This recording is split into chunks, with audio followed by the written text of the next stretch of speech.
हम अब मूव करते हैं सेक्शन 119 के ऊपर।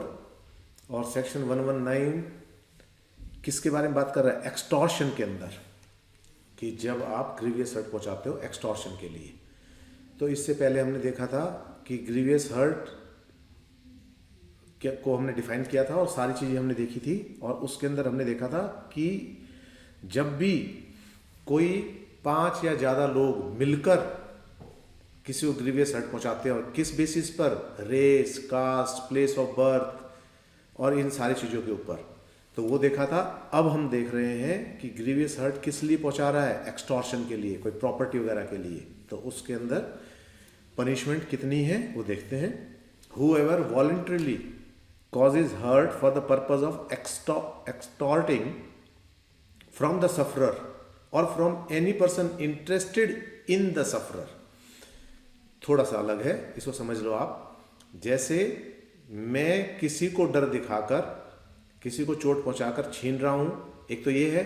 एक मैं उसके किसी जानने वाले, उसे जैसे किसी का बच्चा है, बेटा है, भाई है, कोई रिलेटिव है, कोई दोस्त है, उसको कि इसको कर दूंगा मैं, इसको चोट पहुंचा दूंगा वरना मुझे पैसे दो, और उसको चोट पहुंचाकर मैं ले रहा हूं।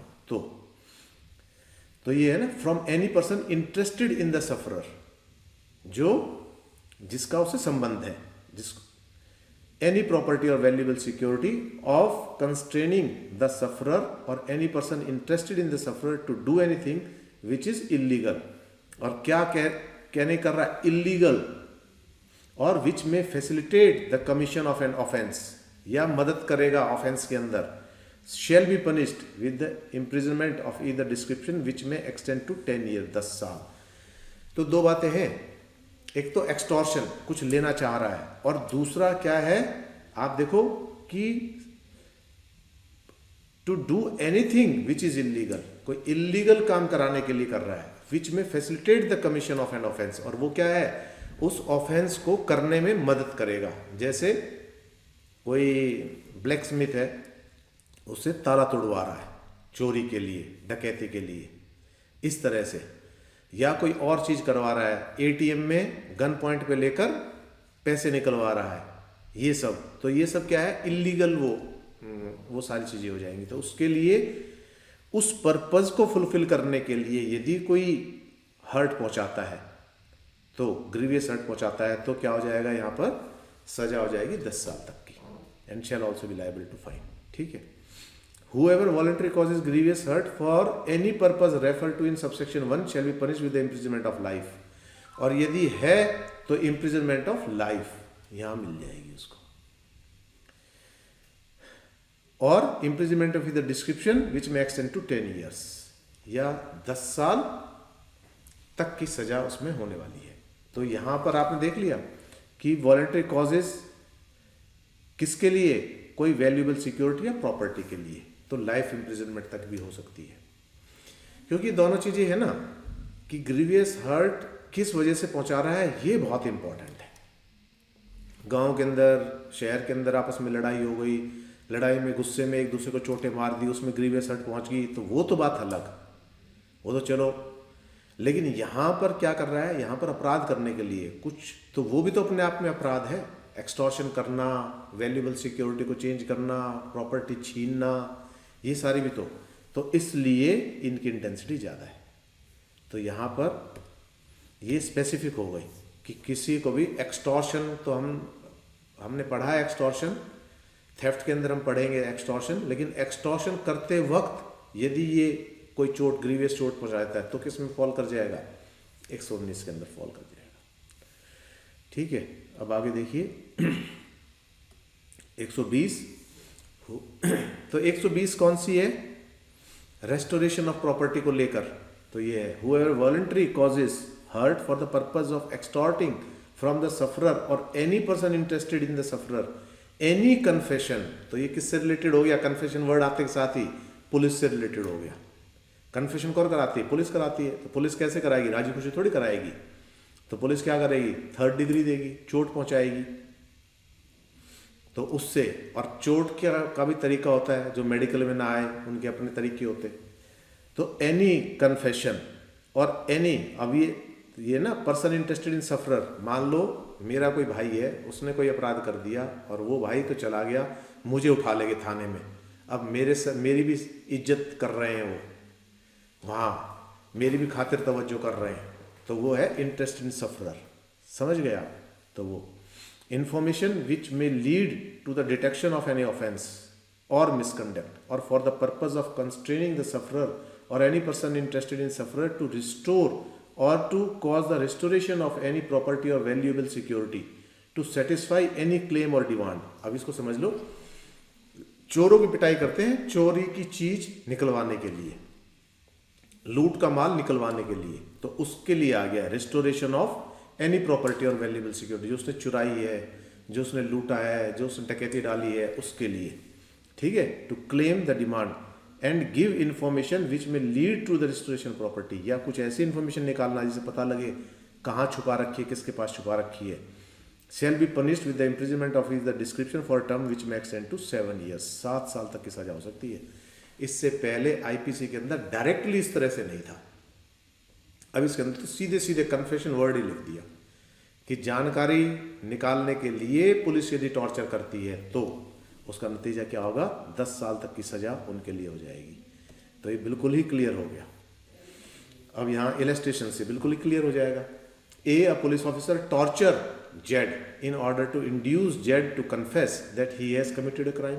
ठीक है, क्राइम कबूल करवाने के लिए वो तो उसमें मजाक भी तो कर रहे थे। वो एक कह रहा था कि ये काम करने के लिए अमेरिका को ओसामा बिन लादेन पकड़ने के लिए इतना समय लगा, इतनी एनर्जी लगानी पड़ी।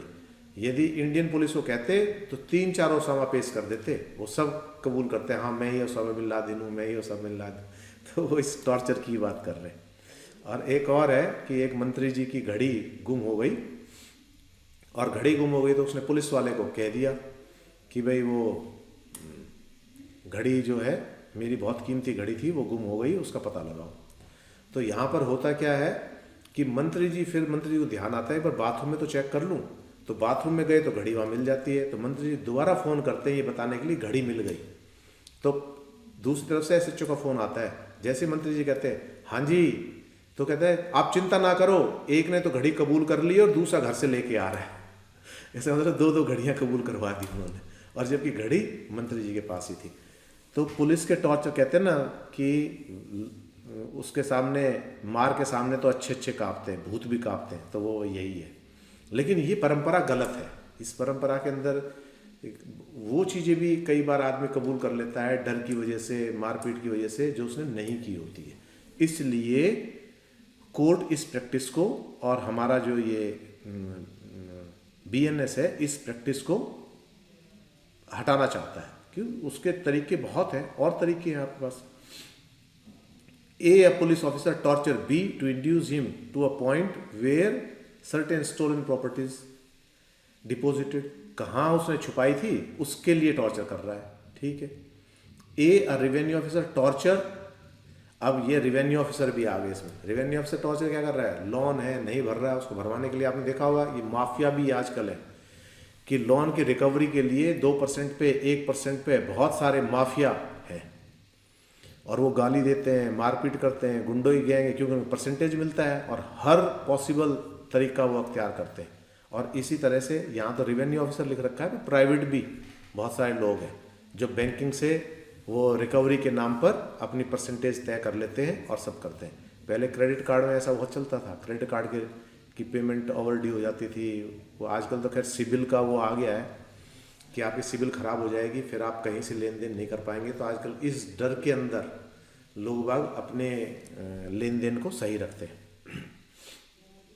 सेकंड देखो इसी में, whoever voluntary causes grievous hurt for any purpose referred in subsection 1 shall be punished with the imprisonment of either description for a term which may extend to 10 years।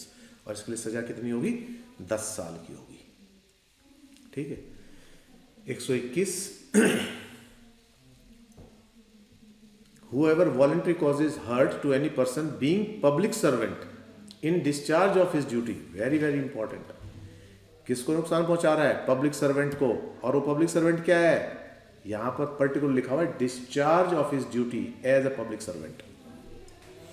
जैसे पुलिस वाले रात को नाका लगाते हैं तो उनका काम है सारी गाड़ियों को रोकना, उनको चेक करना, और वो क्या है, कुछ इलीगल मटेरियल ले रखा है उसने, शराब की तस्करी कर रहा है, गाय वगैरह है उसी गाड़ी के अंदर, कोई और चीज़ प्रोहिबिटेड मटेरियल है उसकी तस्करी कर रहा है, ड्रग्स है, नशा है, तो क्या करेंगे, वहाँ जो चौकी पे हैं उनको ही नुकसान पहुँचा देंगे। वो क्या कर रहे हैं, they are discharging their duty. या यूँ लगा लो आप कि जब भी कोई एजिटेशन होता है, जैसे किसान आंदोलन हुआ था, तो किसान को रोकने के लिए पुलिस जो काम कर रही थी वो क्या कर रही थी, they are discharging their duty. उस दौरान यदि कोई ग्रीवियस हर्ट पहुंचा देता है उस ऑफिसर को, उस पुलिस वाले को, तो उसके लिए है ये। With the intent to prevent or deter that person or other public servant from discharging his duty, उसका काम करने से रोकता है, बाधा करता है। तो and in consequence of anything done और attempt to be done by that person in the lawful discharge of his duty as a public servant, और पब्लिक सर्वेंट के तौर पर, ये तो उदाहरण दिया है मैंने, कुछ भी कर रहा है, चाहे वो टैक्सेशन का है चाहे कुछ और है, वो सब शैल be punished with imprisonment for either description of term which may extend to 5 years, 5 साल ये है। लेकिन ये ध्यान रखना, यहाँ ग्रीवियस हर्ट नहीं है, जहाँ जहाँ वर्ड हर्ट आ रहा है तो वहाँ थोड़ा सा भी, वहाँ जरूरी नहीं है। आप देखो ऊपर भी, ऊपर जो हमने सेक्शन देखा था उसमें ग्रीवियस हर्ट अलग से लिख रखा है। ग्रीवियस हर्ट है तो पनिशमेंट ज़्यादा हो जाएगी, हर्ट है तो पनिशमेंट कम हो जाएगी। कि हर्ट भी पहुंचाता है तो भी एक्सटॉर्शन के लिए, उसके लिए तो जहाँ हर्ट लिखा हुआ है वहाँ आपने हर्ट ही पढ़ना है, जहाँ ग्रीवियस हर्ट लिखा हुआ है वहाँ आपने ग्रीवियस हर्ट ही देखना है। तो यहाँ पर हर्ट है वर्ड, तो जरूरी नहीं ग्रीवियस हर्ट मार रहा है, हर्ट में चोट पहुंचा रहा है कुछ भी, क्योंकि क्या है कि हर धक्का मार दिया, चांटा मार दिया, इतना बड़ा क्या हो गया, इसलिए हो गया कि वर्दी की अपनी गरिमा होती है, एक ऑफिसर का अपना स्टेटस होता है, एक पुलिस वाले की अपनी मर्यादा होती है, और वर्दी के अंदर जो व्यक्ति है उस पर हाथ डालना, उसके ऊपर हाथ उठाना, ये अपने आप में ही ऑफेंस है, क्योंकि फिर वर्दी की कीमत क्या रह जाएगी। तो इसलिए पनिशमेंट कितनी है, 5 साल तक की। अब इसमें ग्रीवियस हर्ट आ रहा है, यदि ऐसे करते हुए ग्रीवियस हर्ट हो जाता है, दोनों का एक्सप्लेन कर रखा है, दोनों में पनिशमेंट अलग अलग है। आप देखो, whoever voluntarily causes grievous hurt to any person being a public servant in discharge, बाकी सारी चीजें सेम है, तो पनिशमेंट कितनी हो जाएगी, तो वो हो जाएगी shall punish with the imprisonment of either description for a term which shall not be less than 1 year, 1 साल कम से कम है, और extend to 10 years। तो ऊपर कितना था, ऊपर अप टू 5 year था, और ग्रीवियस पहुंचा देता है तो कितना हो जाएगा, 10 साल तक। ठीक है, यहां पर आगे देखो 122। अब सेक्शन 122 की हम बार बार बात कर रहे थे, हर्ट के अंदर भी कर रहे थे, ग्रीवियस हर्ट में भी कर रहे थे, तो अब इसको हम डिटेल में पढ़ते हैं। तो ये किससे संबंधित है, ये है प्रोवोकेशन संबंधित। whoever voluntarily causes hurt on grave and sudden provocation, on grave and sudden provocation, इसके अंदर भी सारी चीजें लागू हो जाएंगी जो हमने मर्डर के अंदर पढ़ी थी, कल्पेबल होमिसाइड में। तो ग्रेव एंड सडन प्रोवोकेशन कैसे होगा, जैसे मैंने अब उसको कुछ बात कही और वो आके 2 दिन बाद में रिपीटाई कर रहा है, तो ग्रेव एंड सडन प्रोवोकेशन में नहीं आएगा, वो देन एंड देयर आएगा। उसका मतलब क्या है, वो त्यागी से आया है। तो whoever voluntarily causes hurt on grave and sudden provocation if he neither intends nor knows himself to be likely to cause hurt, उसका इरादा नहीं था तो चोट मार दी, किस में, गुस्से में आकर, भावनाओं में बहकर। causes hurt to any person other than the person who gave provocation,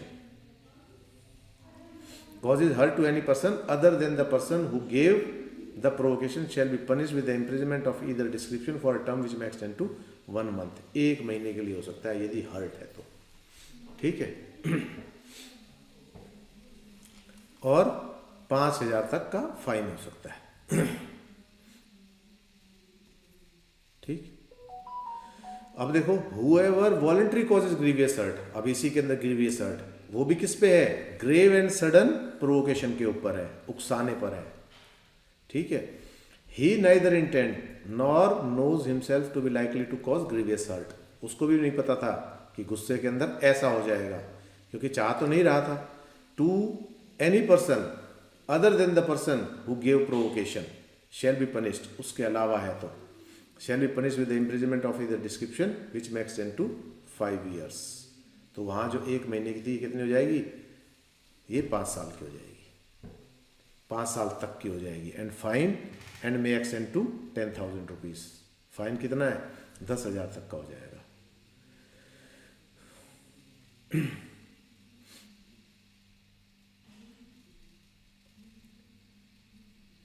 तो ये स्थिति क्या है कि मान लो, हम इसको ऐसे समझ लो कि मैं बैठा हूं और मेरे साथ बी एंड सी भी बैठे। तो बी ने मुझे प्रोवोक कर दिया और सी भी वहीं बैठा हुआ है, बातचीत सी से भी चल रही है, बी से भी चल रही है। तो बी ने मुझे प्रोवोक किया, प्रोवोक करने के बाद जो मैंने काम किया, यदि वो मुझे प्रोवोक नहीं करता तो मैं सी के साथ वो काम नहीं करता। आप समझ रहे हो? तो ये जो आउटकम है वो किसकी वजह से है, ग्रेव एंड सडन प्रोवोकेशन की वजह से। तो इसके अंदर तो grave and sudden provocation if he neither intends nor knows himself to likely to cause hurt to any person, और किसी को भी वो चोट पहुंचाने का उसका कोई इरादा नहीं था, अदर देन द किसके, जिसने प्रोवोक किया है उसके अलावा। तो किसमें, और एक प्रोवोक तो एक ने किया है, मार सभी को रहा है, तो मार सभी को रहा है, तो फिर सब क्या आ जाएगा, फिर वो प्रोवोकेशन यहां तक नहीं, फिर वो ऑर्डिनरी उसमें ट्रीट हो जाएगा ग्रीवियस हर्ट में। तो वहां 122 का बेनिफिट नहीं मिलेगा उसको। 122 का बेनिफिट जब है जिसने प्रोवोक किया है उसी के अगेंस्ट यदि वो कर रहा है और इंटेंशन उसकी नहीं है, तो बस वहां तक है। ठीक है, तो यहां पर आगे देखो,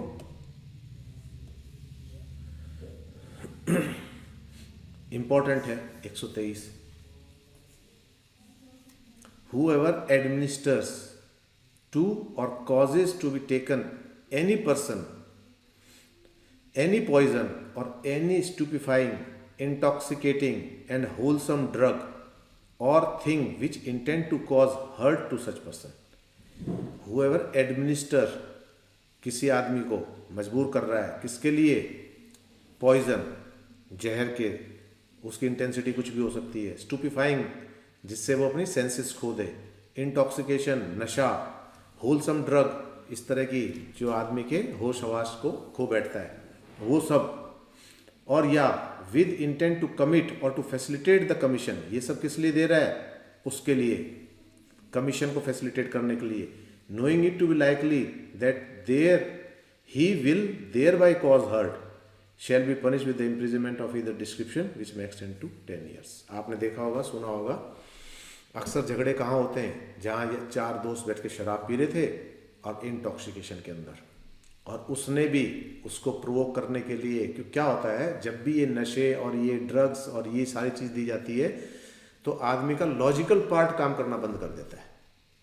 और लॉजिकल पार्ट क्या काम करता है, मैं यदि कहीं से जा रहा हूँ तो मैं सोच रहा हूँ इससे पंगे लूँ या ना लूँ, इससे पंगे लूँगा तो इसका नतीजा ये होगा, वो नतीजा मेरे सामने आ जाता है, उसका परिणाम मेरे सामने आ जाता है। तो उन सारी चीज़ों को ध्यान में रखते हुए मैं वो काम करूँगा ही नहीं जब मैं सेंसेस में हूँ, मैं कभी भी। लेकिन यदि मेरा लॉजिकल पार्ट एक्टिव नहीं है तो मेरे में सेंसेस नहीं है, डिसीजन मेकिंग की पावर जो मेरी है वो कमज़ोर हो गई है, तो मैं किसी के साथ भी पंगा ले लूँगा।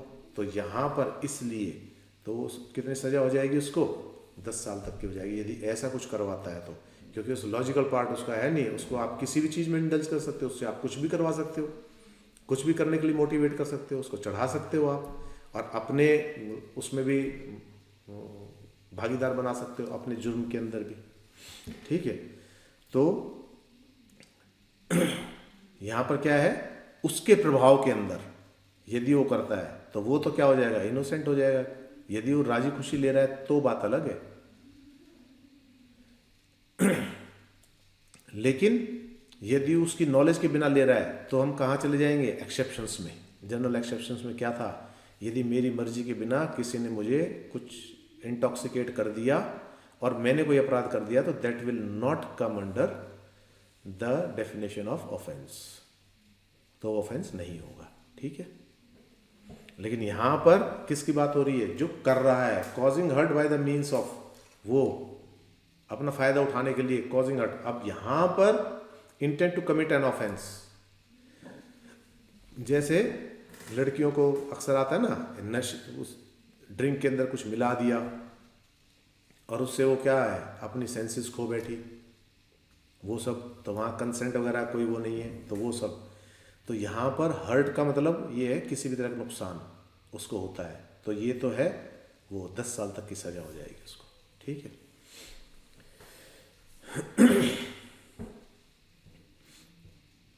ठीक है। और वो किस लिए कर रहा है, इसके और उदाहरण हो सकते हैं, जैसे चौकीदार है, उस चौकीदार से दोस्ती बढ़ा ली कि लो भाई साहब चाय पियो, चाय के अंदर कुछ डाल दिया, उसकी नीयत क्या है, ऑफेंस करने की, और वो क्या है, उसको नींद आ गई, ये सब हो गया, ये सब कुछ खिला दिया लूटने के लिए, तो ये सब चीज़ तो सजायत नहीं है। अब वॉलंटरी कॉजिंग ग्रीवियस हर्ट, अभी देखो, whoever causing permanent or partial damage or deformity or burns, maims or disfigure or disable any part or part of body of the person, causes grievous hurt by throwing acid or by administering acid to that person, पिला दिया उसको, acid फेंक भी दिया, कुछ इस तरह से पिला भी दिया तो भी, और using any other means with the intention of causing or with the knowledge that he is likely to cause such injury or hurt or causes the person to be permanent vegetative state, shall be punished with the imprisonment of either description for a term which shall not be less than 10 years। 10 साल ही कम से कम सजा है। तो इसके अंदर पहले तो तेजाब वगैरह ये था ही नहीं, अब ये सारी चीज़ें हैं, और ग्रीवियस हर्ट तो है ही, उसके साथ ये सारा हो जाता है, तो कम से कम 10 साल की सजा हो जाएगी उसको, and which may extend to imprisonment of life, और उम्र कैद तक हो सकती है। क्यों? क्योंकि जैसे इसके अंदर है ना परमानेंट वेजिटेटिव स्टेट, उसको बर्बाद ही कर दिया उस व्यक्ति को, जैसे कोमा में चला गया, वो कुछ कर ही नहीं पा रहा, तो वो तो जिंदा लाश हो गया, तो इस तरह से तो ये सारी चीज़ें हैं। उसका चेहरा ही वो कर दिया, वो चेहरा दिखाने लायक ही नहीं मिलती कोई बच्ची, इस तरह से डिसफिगर कर दिया उसको, ठीक है। पार्शियली डैमेज कर दिया, डैमेज मतलब इस तरह से कर दिया कि वो नॉर्मल ह्यूमन बीइंग से जो कैपेसिटी उसके अंदर होनी चाहिए थी काम करने की, सोचने की, ये सब उससे कम हो गई उससे, तो भी सारी चीज़ें उसमें आ जाएगी। Partial damage, whoever causing permanent or partial damage. Partial damage भी बहुत रिकवरी बहुत स्लो होती है कई चीज़ों में, तो इसलिए पार्शियल डैमेज की बात कर रहे हैं यहाँ पर, ठीक है। ये provide that such fine shall be just and reasonable to meet, और फाइन, तो फाइन का क्या है इसके ऊपर, फाइन उतना होगा जिससे उसके खर्चे मीट आउट हो जाए, और कौन से खर्चे, दवाई के, इलाज के, वो provided further that fine impose, वो पेड किसको, जो फाइन इम्पोज होगा वो किसको दिया जाएगा, वो उसी को दिया जाएगा यहाँ पर, ठीक है। यहाँ पर जो फाइन पे करना है वो विक्टिम को दिया जाएगा, ठीक है। आगे देखो, whoever throws or attempt to throw acid on a person or attempt to administer, तो यहाँ attempt का आ गया, ठीक है। जैसे attempt to murder अलग डिफाइन कर रखा था, तो यहाँ पे attempt का आ गया, तो ये सारा जो करता है ये सब, तो उसको कितना हो जाएगा, description which shell not be less than 5 year, 5 साल से नीचे नहीं होगा, ठीक है। For the purpose of this section, acid includes the substance which has acidic and corrosive, तो कॉरोसिव मैंने बताया था ना, दूसरा कोई भी मटेरियल उसके संपर्क में आएगा तो उसको डिस्ट्रॉय कर देता है, वो कॉरोसिव हो गया।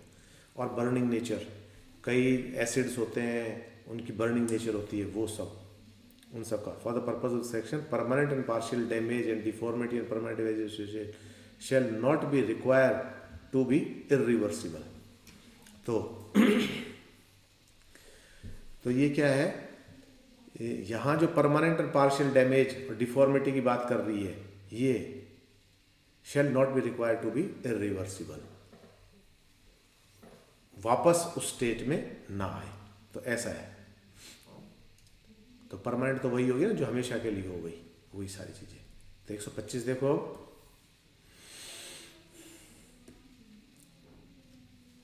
whoever does any act so rashly, word है रैशली, और नेग्लिजेंट, एंड नहीं है यहाँ पर, ये देख लेना, मैं अक्सर बताता हूँ, रैश अलग है, नेग्लिजेंट अलग है। हम दोनों का कोर क्या है?